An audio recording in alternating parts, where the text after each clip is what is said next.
Ever feel that it's all too hard, or that you're the only one experiencing challenges at work or home? I'd like to tell you that if you read my books or book me to speak at your event, your life and organization will be perfect. That's what I'd like to tell you, but it wouldn't be true, because we don't live in a perfect world. That's why we sometimes need strategies and reminders to shift our mindsets from being a victim of change to becoming a victor from change. Because just about every problem has an opportunity, although we don't see it at the time we're facing that problem.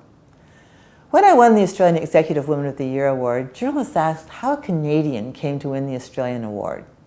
In a nutshell, I started life in an orphanage. I was adopted by loving parents who died the year I graduated from university. I was an only child, and even my best friend was on a teaching exchange on the other side of the world. I felt I needed a best friend, so I came to Australia with a backpack and $200 for a 3-month working holiday, where I've now lived most of my life. Hey, I never speak on time management. But the biggest problem of my life turned into the biggest opportunity. Back then, I could never have imagined being invited to speak in over 30 countries, and so far visiting nearly 140 countries around the world, and meeting people like Sir Edmund Hillary and Nelson Mandela, who were then living examples of resilience and humility. I've been privileged to meet many world leaders and celebrities and discovered that no life is perfect.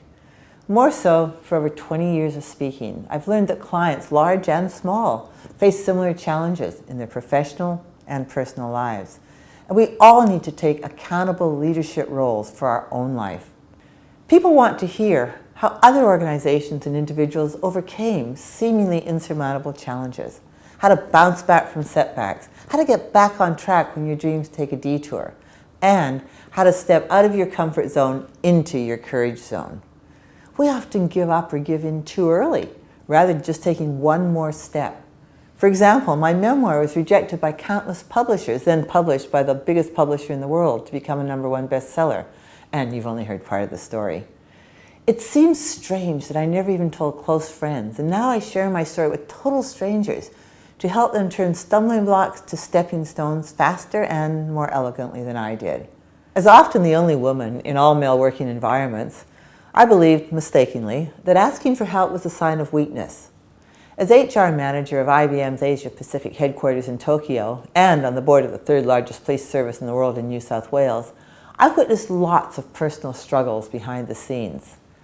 And yes, there were times when I myself was discriminated against, overlooked, harassed, bullied. But regardless of our gender or ethnicity or anything else, shift happens. Yes, that's shift with an F. It's often not fair. It's often not our fault, but it is still our responsibility. I now know to never be too proud to ask for help without abdicating personal responsibility. We won't succeed at everything we try, but with risk comes reward. We learn from failures. Sometimes we just need to pick ourselves up. One of my favorite sayings is an old Japanese proverb: fall 7 times, stand up 8. Hey, we always have more choices than we think. We've got to choose to look forward, not backward.